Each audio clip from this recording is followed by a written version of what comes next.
जय हिंद दोस्तों, स्वागत है आपका आपके अपने यूट्यूब चैनल पे। दोस्तों, आज का वीडियो आपके लिए बड़ा इम्पोर्टेंट वीडियो है, क्योंकि आज हम लेकर के आए हैं इंटरमीडिएट बोर्ड परीक्षा जीव विज्ञान की, जो 2024 में कंडक्ट होने वाली है, जो 22 फरवरी से स्टार्ट है इस बार। तो आज बायोलॉजी का पेपर है आपका, और हम लेकर के आए हैं आपके लिए ऑब्जेक्टिव क्वेश्चन, जो 4 नंबर के आपके पूछे जाते हैं, जो बहुत ही फायदेमंद होगा आपके लिए। तो शुरू करते हैं आज का ये क्वेश्चन। क्वेश्चन नंबर 1 ये है बहुविकल्पीय प्रश्न का। सही विकल्प चुनकर अपनी उत्तर पुस्तिका पर आपको लिखना है। वालिसनेरिया के पौधे में परागण किस माध्यम से होता है? जी हाँ, सही सुना आपने। जो वालिसनेरिया होता है उसमें परागण किसके द्वारा होता है? परागण तो आप समझते हैं किसे कहते हैं, कि परागण का वर्तिकाग्र पर पहुंचने की क्रिया को क्या कहते हैं? परागण कहते हैं। तो इस परागण के पहुंचने का साधन क्या होता है? माध्यम यहाँ पर क्या है वालिसनेरिया के पौधे में, ये आपसे पूछा जा रहा है। तो पहला है जल द्वारा, वायु द्वारा, कीटों द्वारा, या फिर मनुष्यों द्वारा। तो क्या सही है? ऑप्शन इसमें सही है आपका जल द्वारा। ठीक है, तो पहला आंसर सही हुआ, जल द्वारा। दूसरा क्वेश्चन कह रहा है कि स्त्रियों में आर्तव चक्र यानी मेस्ट्रुअल साइकिल यानी मासिक धर्म सामान्यतः होता है कितने दिनों का? ये आपसे पूछा जा रहा है कि सामान्यतः मासिक धर्म कितने दिनों का होता है। तो ये होता है 28 से 29 दिन में। ठीक है, ये सही है आपका। अगला क्वेश्चन है mRNA की सहायता से यानी मैसेंजर आरएनए की सहायता से प्रोटीन संश्लेषण की प्रक्रिया क्या कहलाती है? तो ये कहलाती है अनुवादीकरण। क्या कहलाती है? आपका अनुवादीकरण कहलाती है। ठीक है, और अगला क्वेश्चन है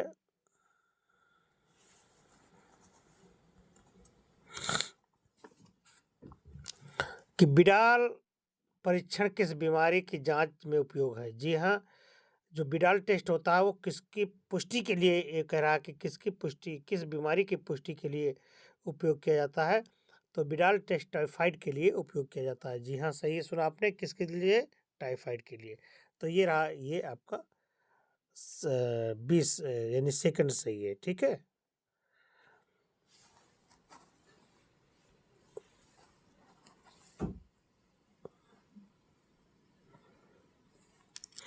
अगला देखिए, अगला क्वेश्चन आ गया।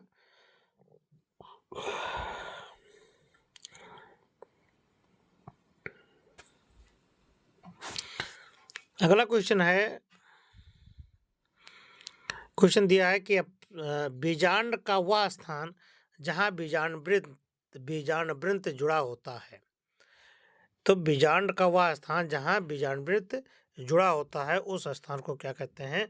उस स्थान को कहते हैं नाभिका या हाइलम, जिसको कहते हैं। ठीक है, ये कौन सही है?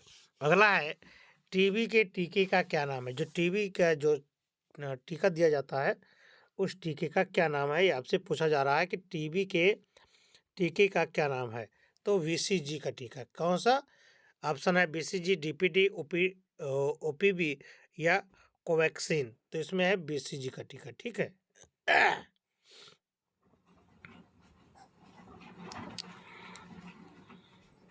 अगला देखिए।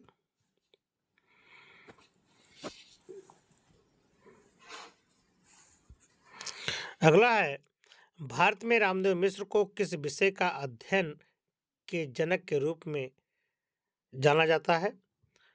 पारिस्थितिकी, अनुवांशिकी, जैव प्रौद्योगिकी या मानव विकास। तो इसमें जाना जाता है रामदेव मिश्रा जी को पारिस्थितिकी के क्षेत्र में। ठीक है, कौन सा ऑप्शन सही है आपका? ऑप्शन ये सही है। अगला क्वेश्चन कह रहा है कि जेनेटिक इंजीनियरिंग का उपयोग किस में किया जाता है? तो जो जेनेटिक इंजीनियरिंग होती हैं उनका उपयोग किया जाता है चिकित्सा में, कृषि में, परजीवी जीव में, या इनमें से सभी। तो जो बायोटेक्नोलॉजी जो होती है उसका उपयोग ऑल ऑफ एबव यानी इनमें सभी में इसका उपयोग किया जाता है। ठीक है,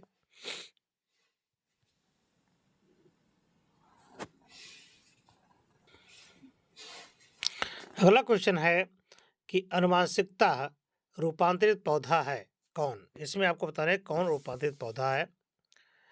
बीटी मक्का, बीटी कपास यानी बीटी कॉटन, बीटी राइस या इनमें से सभी। तो जो ऑप्शन है आपका सही वह है इनमें से सभी। ठीक है, अगला क्वेश्चन है कि इनमें से कौन सा एक कूट फल यानी असत्य फल है। तो इसमें असत्य फल कौन सा है? अंगूर, आम, अमरूद या सेब। तो इसमें सेब आपका कूट फल है। अगला क्वेश्चन है आवृतबीजी पौधों के भ्रूणपोष में गुणसूत्रों की संख्या x होती है, किसमें? तो इसमें होती है आवृतबीजी में त्रिगुणित होता है यानी 3x होता है। और टाइफाइड के रोग जनक का नाम क्या है? इसमें आपसे पूछा जा रहा है कि इसके रोग का वाह मतलब जनक कौन होता है, कौन रोग उत्पन्न करता है, ये पूछा जा रहा है यहाँ पर। तो टाइफाइड जो होता है वो साल्मोनेला टाइफी होता है ना, उसी के द्वारा ये रोग उत्पन्न होता है। यानी कौन सही है आपका? साल्मोनेला टाइफी, ये सही है। ठीक।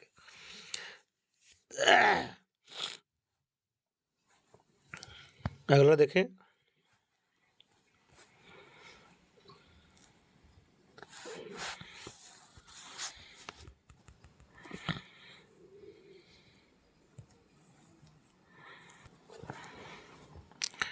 बैक्टीरिया द्वारा किण्वित फूले फूले आटे का उभरा हुआ रूप कौन सी गैस बनने का कारण होता है?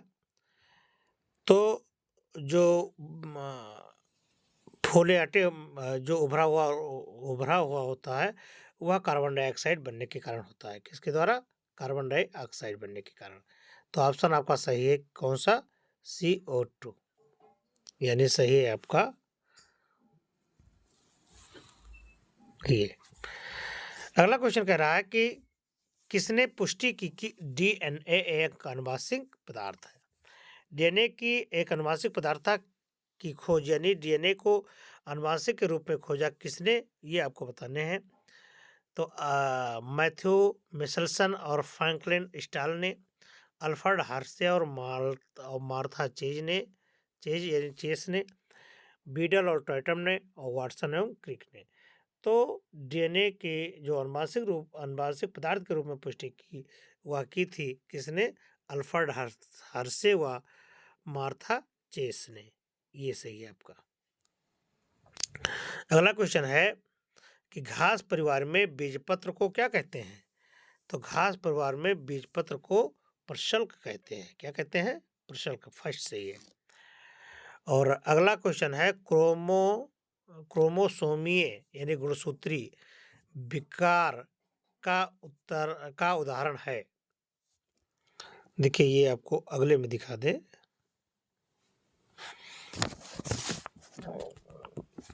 ये क्रोमोसोमीय विकार का उदाहरण है कौन? टर्नर सिंड्रोम, हेमोफीलिया, वर्णांता, फिनाइलकीटोन्यूरिया। तो ये है आपका टर्नर सिंड्रोम। ठीक है, ये सही है।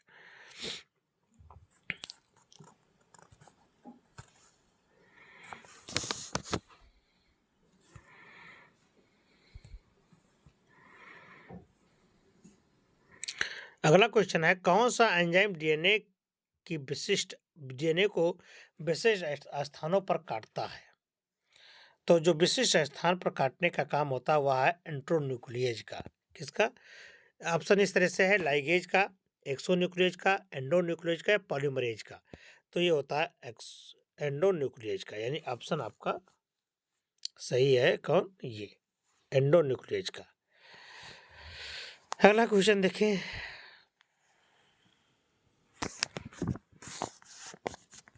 अगला क्वेश्चन है एलन के नियम के अनुसार ठंडी जलवायु में रहने वाले स्तनधारियों में समानता होते हैं। क्या होते हैं? समानता छोटे अंग और शरीर में उपांग, बड़े अंग और शरीर में उपांग, छोटे शरीर का आकार, सभी अंग एवं उपांग समान आकार के। तो इसमें जो एलन का नियम है वो है कि छोटे अंग और शरीर में उपांग, शरीर के उपांग, ये पहला सही है। अगला क्वेश्चन है मेंडल के द्विसंकर संकरण का फिनोटाइपिक अनुपात क्या है? तो फिनोटाइपिक अनुपात है आपका ऑप्शन इस तरह से है 9:3:3:1, 9:7, 3:1, 1:2:1। तो इसमें फिनोटाइपिक अनुपात है ये 9:3:3:1। ठीक है।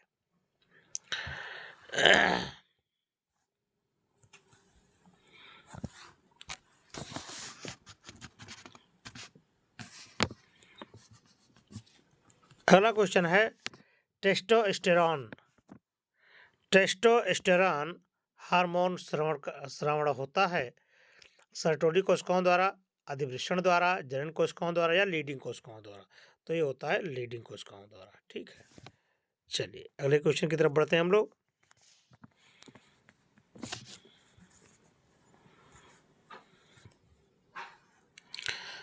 निम्नलिखित में से कौन सी वायु परागण की विशेषता नहीं है। इससे पूछा जा रहा है कि वायु के द्वारा परागण इसमें नहीं होता है, ये कौन सा है।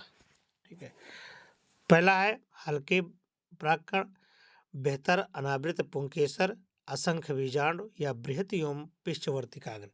तो ये आपका सही है, कौन सा है, असंख्य बीजांड।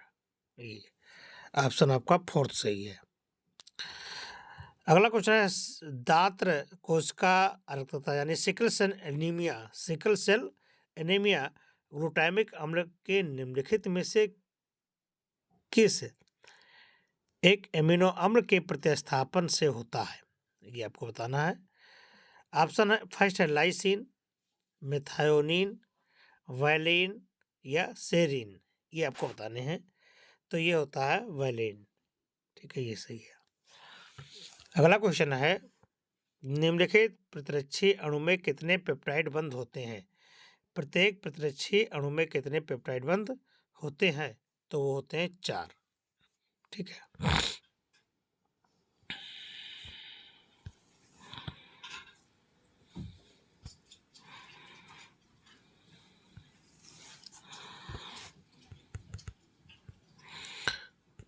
अगला क्वेश्चन है बायोरिएक्टर की वृद्धि के लिए कायम रखने वाली अनुकूलन परिस्थितियों निम्नलिखित में से कौन सी नहीं है। तो वो है आपकी तापमान, विटामिन या लवण। तो इनमें से कोई नहीं, ये सही है आपका। ठीक है,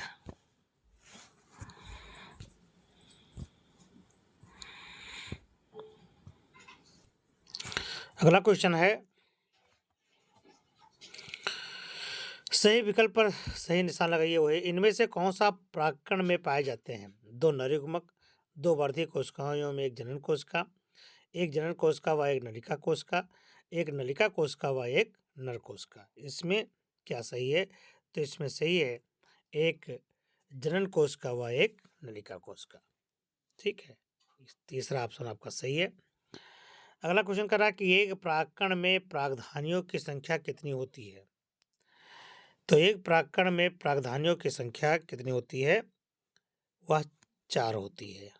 ठीक है, अगला क्वेश्चन है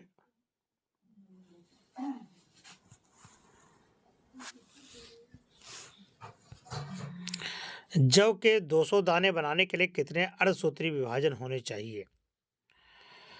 तो जव के 200 दाने बनाने के लिए 250 अर्धसूत्री विभाजन की आवश्यकता होती है। और अगला क्वेश्चन है जन्मजात उपापचयी त्रुटि क्या है। तो जन्मजात उपापचयी त्रुटि जो है वह है फिनाइलकीटोन्यूरिया। ये सही है। ठीक है,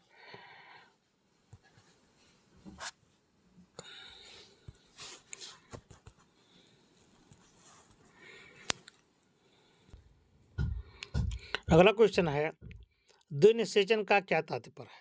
यह ऑप्शन पूछ रहा है कि द्विनिषेचन की क्या तात्पर्य है। पहला है 2 नर युग्मकों का अंड कोशिका से संयोजन, 1 नर युग्मक का अंड कोशिका के दूसरे द्वितीयक कोशिका से केंद्रक से संयोजन। तीसरा है आपका 1 नर युग्मक का अंड कोशिका से दूसरे से सिनर्जिट कोशिकाओं के संयोजन या इनमें से सभी। तो आपका जो सही ऑप्शन है वह है 1 नर यानी ये दूसरा ऑप्शन सही है। एक नर युग्मक का अंड कोशिका से तथा दूसरे का द्वितीयक केंद्रक से संयोजन होता है। अगला क्वेश्चन है कि बीजांड का वह स्थान जहाँ बीजांड वृंत जुड़ा होता है क्या कहलाता है? तो वह कहलाता है नाभिका यानी हाइलम कहलाता है। अगला क्वेश्चन कह रहा है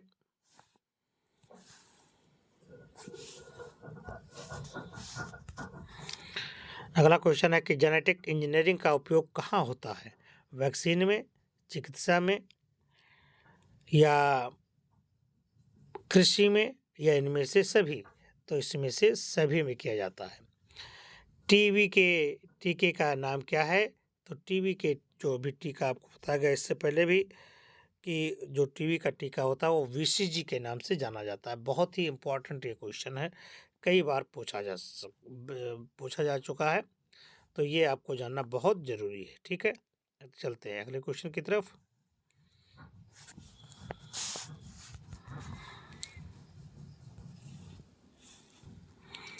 अगला क्वेश्चन आ गया कि जल परागित पादप का नाम क्या है? तो जल परागित पादप का नाम है हाइड्रिल। पहला सही है। निम्न में से कौन सा कूट फल है? तो कूट फल तो आप समझ गए कि सेब इससे पहले भी आया था। भ्रूणपोष में गुणसूत्रों की संख्या कितनी होती है? तो भ्रूणपोष में गुणसूत्रों की संख्या होती है 2x 3x, इसमें से कोई नहीं, ये सही है। और अगला क्वेश्चन है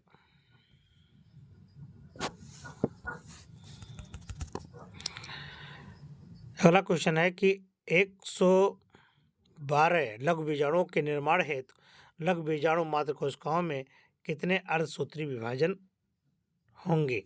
तो वो होंगे 224। इसकी 2n हो जाएगा तो इसका होगा ये। ठीक है,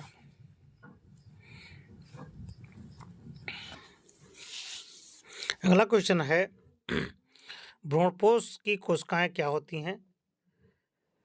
तो भ्रूणपोष की जो कोशिकाएं होती हैं वह होती हैं त्रिगुणित। मेंडल के एकल संकर क्रॉस में मटर के लंबे और बौने पौधे का फिनोटाइपिक अनुपात क्या होता है? तो वह आपका फिनोटाइपिक अनुपात होगा 3:1।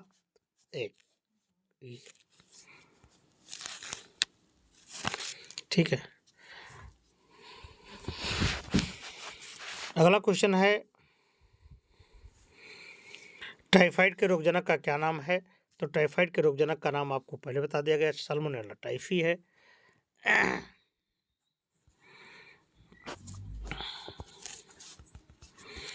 निम्नलिखित में से कौन सा लक्षण मरुस्थल पौधे का नहीं है?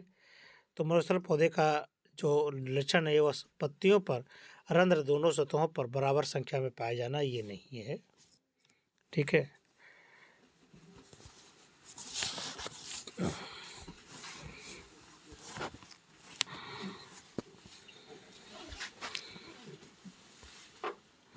अगला क्वेश्चन है कि आवृतबीजी पौधों में भ्रूणपोष होता है। तो आवृतबीजी पौधों में भ्रूणपोष होता है अगुणित। कैसा होता है? अगुणित, ये सही है। मंगोली जड़ता किसके कारण होता है? तो मंगोली जड़ता जो होता है वह किसी जोड़ी के अलिंग गुणसूत्र की एकाधिसूत्रता से होता है।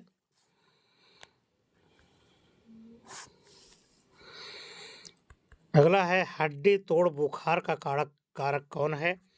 तो हड्डी तोड़ बुखार का कारक है एडीज। और अनुवांशिकता रूपांतरित पौधा कौन सा है? तो अनुवांशिक रूपांतरित पौधा है आपका सभी, बीटी कपास, गोल्डन राइस, ये सभी है। ठीक है, अगला देखें।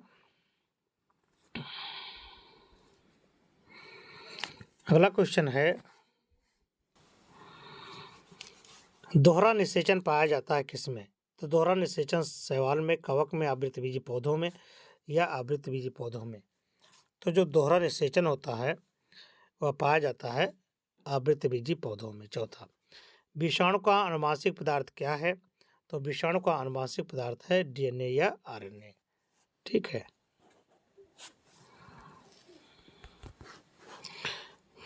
श्वेत-रोधी कणिकाओं के अति उत्पादन के परिणाम स्वरूप होता है। क्या होता है? ल्यूकीमिया होता है। ये सही है। और डीएनए के रासायनिक चाकू किसको कहा जाता है? तो डीएनए के जो रासायनिक चाकू है, काटने का काम करता है, वह है एंडोन्यूक्लियस। ठीक है।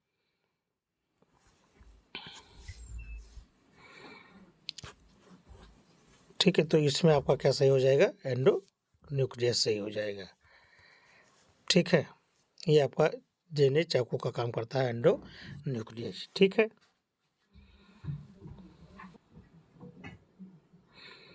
तो ये रहा आज का वीडियो। अब हम फिर मिलते हैं आपको अगले वीडियो में। तब तक के लिए नमस्कार।